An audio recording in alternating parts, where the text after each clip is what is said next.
Salut à tous, c'est Florian d'IT Connect. Dans ce deuxième épisode au sujet de WSL, nous allons apprendre à installer la distribution Kali Linux à partir de WSL sur une machine Windows 10. Donc pour rappel, Kali Linux est une distribution Linux orientée sécurité informatique où l'on va retrouver de nombreux outils orientés sécurité, à la fois pour la sécurité dite offensive mais aussi la sécurité dite défensive. Après, tout dépend ce que l'on va en faire.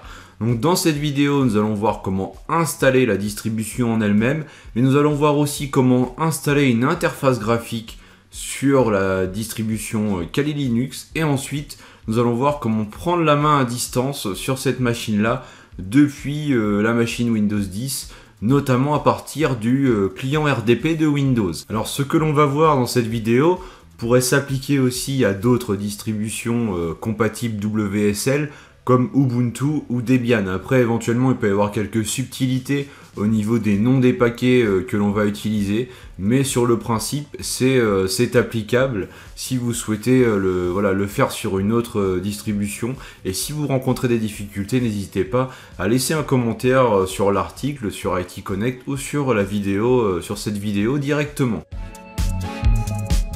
Alors avant de commencer à suivre cette vidéo, deux choses. Premièrement, je vous invite déjà à installer WSL sur votre machine Windows 10. Donc pour cela, rendez-vous au premier épisode de cette série de vidéos pour le faire si ce n'est pas déjà fait. Et la deuxième chose, c'est de vous abonner à notre chaîne YouTube IT Connect avant d'aller plus loin.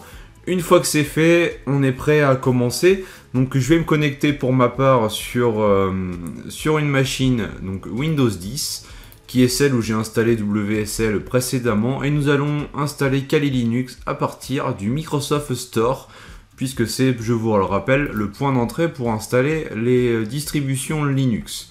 Donc dans le Microsoft Store, il suffit de rechercher Kali Linux, vous allez arriver sur la page de la distribution, ensuite on clique sur installer. Et là, on patiente un petit peu le temps du téléchargement. Une fois que le téléchargement est terminé, on clique sur le bouton lancer.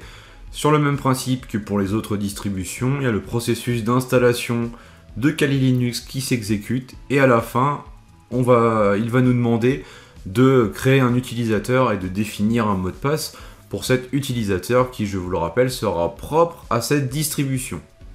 Donc voilà, je vais définir mon utilisateur, son mot de passe, comme ceci, et à partir de là, Kali Linux est installé et il est accessible en ligne de commande à partir de la console Linux. Ce que l'on va faire dans une console PowerShell directement, on va exploiter très rapidement la ligne de commande WSL. On va faire un WSL-L-V pour lister les distributions Linux installées sur notre machine Windows 10, avec le -V qui permet d'activer le mode verbeux et d'avoir donc des informations supplémentaires comme notamment l'état et la version. Donc ici on peut voir que ma distribution Kali Linux, elle est en cours d'exécution, on voit bien qu'elle est activée derrière, et que c'est la version 2, puisque dans le premier épisode on avait défini que la version 2 devait être utilisée par défaut pour nos distributions Linux. Dans le cas où vous avez écrit ici donc 1, je vous invite à faire la conversion vers la version 2. Pour cela, on utilise le paramètre set-version, on met le nom de la distribution, donc qui est ici Kali-Linux, comme on peut le voir ici, et on précise 2 à la fin de la ligne. On appuie sur Entrée, donc là il me dit qu'elle est déjà dans la version que je souhaite, mais sinon il y a le processus de conversion qui démarre, et ensuite votre distribution est en version 2 et vous êtes prêt à continuer. Donc à partir de là, la distribution Kali Linux est prête, mais nous avons seulement un accès en ligne de commande. Alors, pour bénéficier d'une interface graphique sur une distribution Linux exécutée par l'intermédiaire de WSL, en l'occurrence ici Kali Linux, il y a plusieurs possibilités.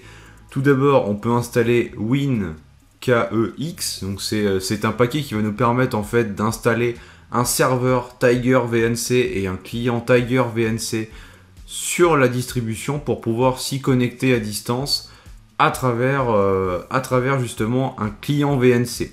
Alors pour ma part, j'ai préféré opter pour une deuxième solution, donc qui se base sur l'installation de l'environnement de bureau XFCE et de la partie XRDP, donc pour pouvoir émuler en fait un serveur RDP et s'y connecter depuis notre machine Windows 10 avec le client bureau RDP, enfin bureau à distance pardon, de Windows 10 qui est installé par défaut. Donc dans cette vidéo, je vais vous expliquer voilà comment mettre en place l'interface graphique via XFCE et XRDP.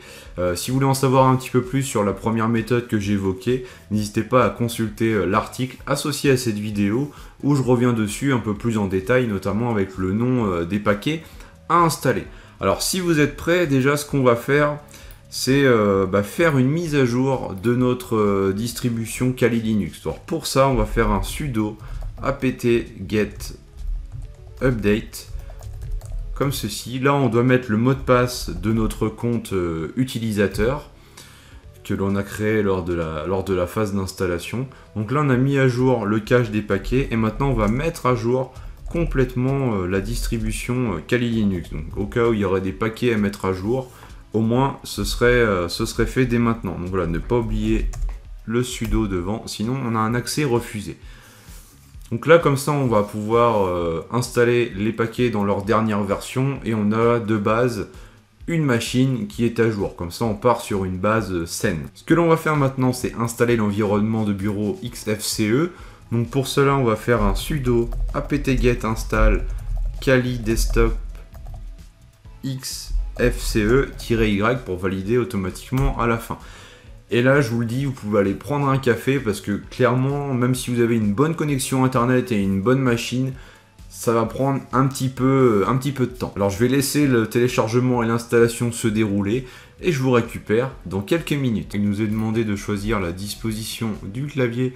On va descendre tout en bas, on va choisir Other. On va valider comme ceci. Après, dans la liste, donc il faut choisir le pays d'origine. On va prendre French. Et là, il faut choisir donc le clavier que l'on souhaite. On peut prendre simplement French ou en prendre un autre dans cette liste. En tout cas, le principal étant d'avoir un clavier AZERTY. Alors, une fois qu'on a validé le clavier, il faut encore patienter pendant la phase d'installation de l'interface graphique. Alors, dès lors que XFCE est installé, on va installer un second paquet, donc cette fois-ci c'est tout simplement le paquet XRDP, donc avec la même commande, c'est-à-dire apt-get install. Voilà, et là ça sera beaucoup plus rapide en fait, parce que c'est simplement un paquet pour faire un serveur RDP, donc c'est très rapide. Voilà, comme on peut le voir, c'est déjà terminé. Donc maintenant ce qu'on peut faire, c'est démarrer le service XRDP, donc on fait un sudo service XRDP start. Et donc là, il a démarré notre serveur XRDP. C'est-à-dire qu'à partir de là, je dois être en mesure de pouvoir me connecter sur ma machine Kali Linux avec mon client RDP de Windows et d'avoir une interface graphique. Pour cela, il faut qu'on récupère l'adresse IP de la machine Kali Linux. Donc on va faire un IP adresse dans la console et on va regarder l'IP au niveau de la carte ETH0. Donc c'est l'IP qui s'affiche ici. On va la copier, on va démarrer un client RDP de Windows 10. Donc on va saisir bureau à distance ou MSTSC pour ceux qui connaissent. Ici, on va saisir donc l'adresse IP de ma machine Kali Linux et on va cliquer sur connexion. Donc là, on peut voir déjà que la connexion monte, donc c'est une bonne nouvelle. On va cocher la case ici et on va cliquer sur oui. Et là, on se retrouve sur une page de connexion, vous voyez XRDP. Donc au niveau du username, on va mettre le nom d'utilisateur de la machine Kali Linux et le mot de passe associé. On clique sur OK. Et là, normalement, on devrait se retrouver sur le bureau de notre machine Kali Linux. Voilà, je suis connecté sur l'environnement de bureau de la machine Kali Linux. Je peux retrouver les différentes applications dans les différents menus. Donc à partir de là, on peut vraiment profiter de la machine Kali Linux via WSL à partir d'une interface graphique, simplement à l'aide de l'installation de quelques paquets. Par rapport à ce que l'on vient de mettre en place, il y a deux problématiques. Tout d'abord, à chaque fois que l'on va redémarrer la machine Kali Linux, il faudra redémarrer manuellement le service XRDP, puisqu'on ne peut pas, pour le moment, créer un lien avec System Control pour justement le mettre en démarrage automatique. Mais nous verrons qu'il y a une petite astuce pour contourner cela et faire en sorte qu'il démarre automatiquement. Le deuxième problème, c'est l'adresse IP de la machine Kali Linux. On a pu voir que c'est une adresse IP en 172, etc. En fait, cette adresse IP là, elle va changer à chaque fois qu'on va redémarrer la machine Kali Linux. Donc ça veut dire qu'à chaque fois, il faudra redémarrer le service XRDP et récupérer l'adresse IP avant de pouvoir se connecter. Donc, ce qui est relativement lourd. Si on veut se connecter tous les jours, ça fait des petites manips pas forcément très agréables à refaire en fait à chaque fois. Donc là aussi, on va voir qu'il y a moyen de contourner ce problème. Tout d'abord, on va voir comment démarrer XRDP automatiquement au démarrage de la distribution WSL. Sur les versions de Windows 10 en cours de développement, on peut modifier le fichier de config wsl.conf de la distribution pour lui indiquer en fait des commandes ou des scripts à exécuter au démarrage de la distribution. Bon, c'est une section qui s'appelle boot, mais malheureusement à l'heure actuelle elle n'est pas disponible, ce qui nous oblige un petit peu à trouver une solution alternative. Donc pour ça, ce qu'on va faire, c'est modifier le fichier sudoers de la distribution. Donc pour modifier ce fichier-là, on va ouvrir un terminal. Pour ouvrir le terminal, il suffit de cliquer sur le bouton qui est ici. Dans le terminal, on va faire sudo vsudo, donc qui est la commande pour modifier le fichier etc sudoers. C'est dans ce fichier-là que l'on va pouvoir créer des délégations au niveau de l'utilisation de la commande sudo. On peut voir que mon utilisateur Florian peut exécuter toutes les commandes qui nécessitent des privilèges élevés. Par contre, devant chaque commande, je dois préciser sudo et ensuite mettre mon mot de passe. Donc si on veut pouvoir démarrer automatiquement le service XRDP, si mon utilisateur doit saisir son mot de passe au démarrage, forcément ça va créer un blocage. Donc ce qu'on va faire, c'est ajouter une directive dans ce fichier-là pour que l'utilisateur Florian puisse tout simplement utiliser la commande service sans devoir préciser de mot de passe. Donc, comme je l'avais expliqué dans ma vidéo et mon article dédié à cette modification du fichier sudoers, ici on précise le nom d'utilisateur. Là on met no passwd pour dire que pour exécuter la commande qui suit, l'utilisateur Florian n'a pas besoin de saisir son mot de passe. Et donc là on met le chemin complet vers le binaire service, donc la commande service qui nous sert à démarrer le service XRDP. Une fois que c'est fait, on enregistre. On ferme le fichier et donc là on va modifier notre fichier bashrc, donc c'est le fichier qui va être propre à l'utilisateur Florian. C'est en quelque sorte son fichier de profil, donc il se situe dans le répertoire home, donc c'est dans home/florian/.bashrc. Ce fichier bashrc, il est exécuté à chaque fois que l'on va ouvrir une session avec l'utilisateur en question, donc ici l'utilisateur Florian.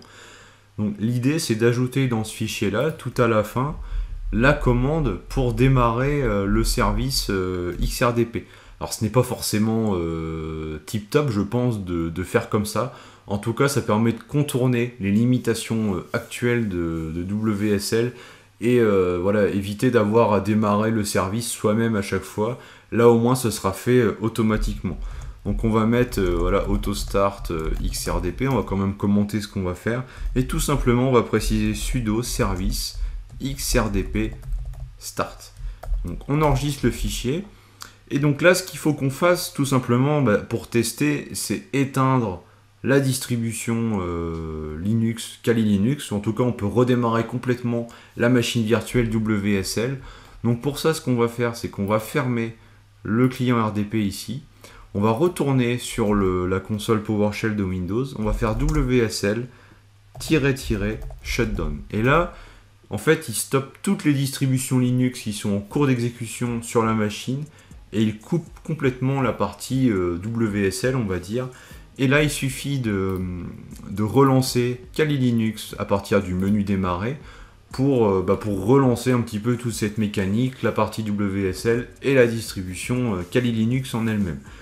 Une fois qu'elle a redémarré, ce qu'on peut faire, c'est un sudo service xrdp status. Comme ça, on va voir dans quel état est le service xrdp. Et là, on peut voir xrdp is running. Si l'on exécute en complément la commande uptime, on peut voir voilà, que le système est actif depuis 0 minutes. Donc c'est vraiment qu'il vient de redémarrer, ce qui prouve bien qu'au redémarrage, grâce à ce qu'on a fait dans le fichier bashrc, eh bien le service XRDP a redémarré tout seul comme un grand. Donc voilà un premier problème de résolu. Maintenant, on va s'attaquer au second problème lié à l'adresse IP. Puisque là, on peut voir que l'adresse IP, elle a encore elle a changé par rapport à tout à l'heure. Alors, il faut savoir que par défaut, le serveur XRDP écoute sur le port 3389. C'est normal, c'est le port standard. De la même manière, lorsque l'on active le RDP sur Windows 10 ou même sur Windows Server, enfin sur n'importe quelle machine Windows, le port par défaut du protocole RDP, c'est le 3389. Actuellement, il faut savoir qu'on pourrait se connecter sur la machine Linux simplement en rentrant dans le client RDP localhost. Sauf que le problème, c'est que si le RDP est actif aussi sur la machine Windows 10, du coup on va se retrouver avec deux machines qui sont potentiellement accessibles via la même adresse, donc localhost, mais qui écoutent sur le même port. Donc ce qu'on va faire, c'est qu'on va laisser le port 3389 pour Windows 10, mais on va utiliser un port différent pour notre machine Kali Linux. Ce que l'on va faire, c'est modifier le fichier de configuration de XRDP, donc qui se situe dans le répertoire etc et dans un sous-dossier nommé XRDP, pour venir modifier le port d'écoute. Donc on envoie la commande et là on va pouvoir repérer assez facilement ici l'option port égale 3389, donc ce qui correspond bien à ce que je viens de vous dire. Et ici nous allons mettre 3390 pour utiliser un port différent. À partir de là, il faut simplement redémarrer le service XRDP avec la commande suivante pour prendre en compte ce changement. Et là, ce qu'on va faire, c'est reprendre notre client bureau à distance de Windows 10. On va faire localhost, on va mettre 2 points et on va préciser le port 3390 puisqu'on n'utilise pas le port par défaut. On va faire connexion, donc là on voit bien que la connexion est en train de monter tranquillement. Et voilà, on est connecté en RDP, on met notre identifiant, le mot de passe qui va bien, on clique sur OK, et là, si tout va bien, on devrait se retrouver sur le bureau de notre machine Kali Linux. L'avantage de modifier le port, c'est que si vous avez plusieurs machines, une Kali Linux, une Ubuntu et une Debian par exemple, vous pouvez attribuer un port différent sur chacune d'entre elles, et en faisant localhost suivi du nom du port, vous allez pouvoir vous connecter sur la bonne machine sans même savoir l'adresse IP en fait de cette machine-là, donc ce qui est relativement pratique, parce que là, en l'état, il suffit juste de lancer la machine Kali Linux pour qu'elle se démarre, voire même le faire en ligne de commande, et ensuite, vous pouvez vous connecter directement en RDP et profiter de l'environnement de bureau de Kali Linux, comme on peut le voir ici à l'écran.